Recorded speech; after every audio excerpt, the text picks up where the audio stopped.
In grade school, I didn't have any dreams. The only goal my father had for me was to keep me alive, not dead till I reached the age of reason. He didn't know if that was 20, 30, 40, or ever.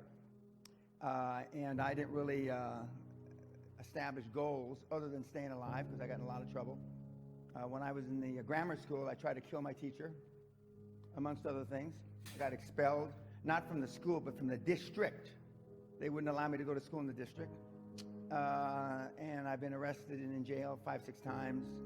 But then I went into the military, and that straightened me out and made a man of me. But your father was a policeman. My dad was a high-profile policeman, hard, tough guy.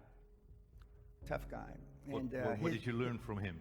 Well, I learned that discipline, focus, honesty.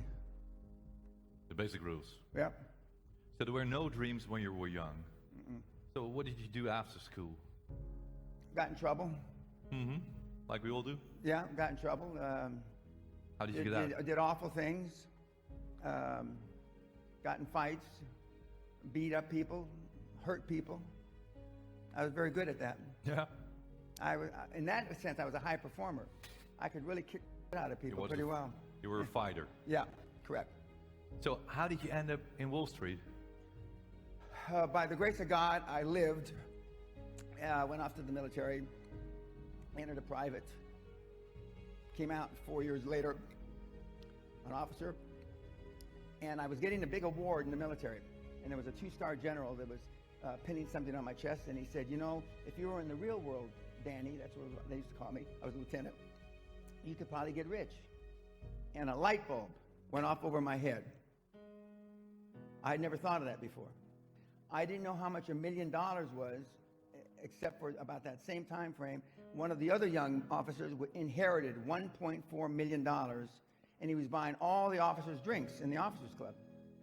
And I said, well, why is John buying us all drinks? He says, he just inherited $1 million. And I said, write it down for me. I'm 22 years old. And he put it with the zeros. I go, I didn't know how many zeros $1 million had.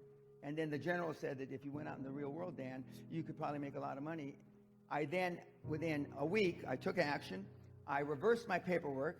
I just put in paperwork to be a permanent military forever.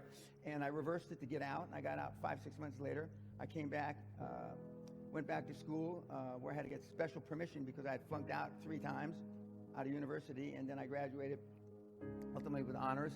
And I wanted to go where the action was. And the action in those days, and this was in 1972, was on Wall Street.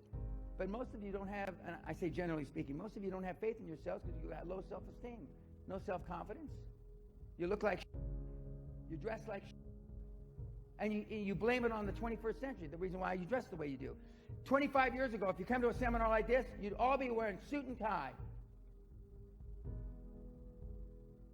40 years ago, the women would be wearing hats.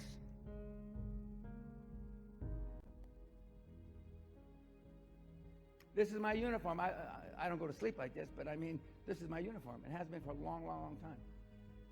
Dress, if you want to get money from banks, dress like the president of your country. Unless you're from Pakistan or India or something, dress like the president or the prime minister of your country. You only have one time to make a first impression, kids. You come in looking like some of you, I wouldn't give you toilet paper. Most of you, I'd be embarrassed the way you're dressed.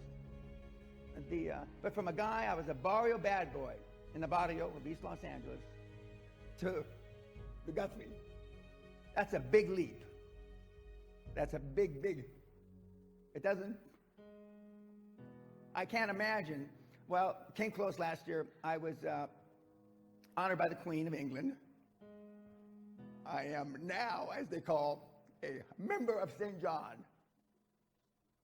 A member of St. John, which is just, thank you.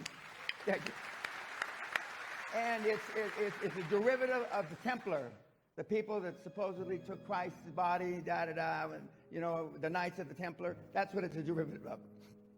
But for a kid in East LA who almost killed his teacher. Now, was I thinking about killing the teacher? No. I was up on the, you'd call it the second floor with an aquarium, and I looked down at the teacher, and the teacher had pissed me off. And back in those days, I wasn't the kind of guy you'd want to piss off. So I dropped the aquarium. It weighed 45 pounds. By the grace of God, Allah, Buddha, he moved. And it didn't hit him in the head. It hit him in the shoulder and crushed his shoulder, right clavicle. If that had killed him back in the mid-50s, I wouldn't be sitting here. The Queen wouldn't have given me anything, not even a postage stamp. And I wouldn't be living in a castle because I would have spent a majority of my adult life in prison. But he lived by some... How did your father respond? He beat me to within an inch of my life. Did you ever beat him back? I would never even think of hitting my dad. My dad had a 56-inch chest, a 28-inch waist, and 18-inch biceps, and he never lifted weights. For you six-packers out there, never lifted weights. He was an all-American gymnast in high school. I get chills even thinking about hitting him. I mean, he would have killed me. But see, Michael didn't bring me here to make, if I leave here with anybody liking me, I failed. You understand what I'm saying? I failed. I'm not here to be your friend. You want a friend, go get a dog. I'm here to drag your sorry ass across the goal line, no matter what it takes. And there's no better on the planet than me at doing it, as demonstrated by all the tens of billions I've created. Can you imagine? I'm getting all excited now. Just look at this. Even the sorriest ones in here, I could probably 50 million. And there's a couple of billionaires out there. I got to strain to find one, but I mean, there are. The odds are there's at least 2 or 3 billionaires in this room. To be. Potentially. Yes, sir, potentially. 2 or 3.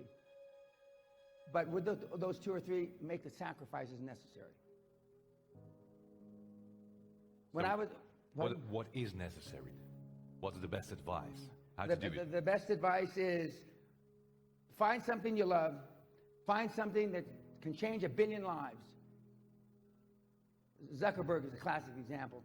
He changed more than 1 billion lives. Added value. Correct. Added value, change, you make 1 billion lives better, potentially. You may not get to 1 billion people, but potentially you can make 1 billion lives better, and the odds have just gone geometrically up for you to become a billionaire. And if not a billionaire, a whole bunch of money.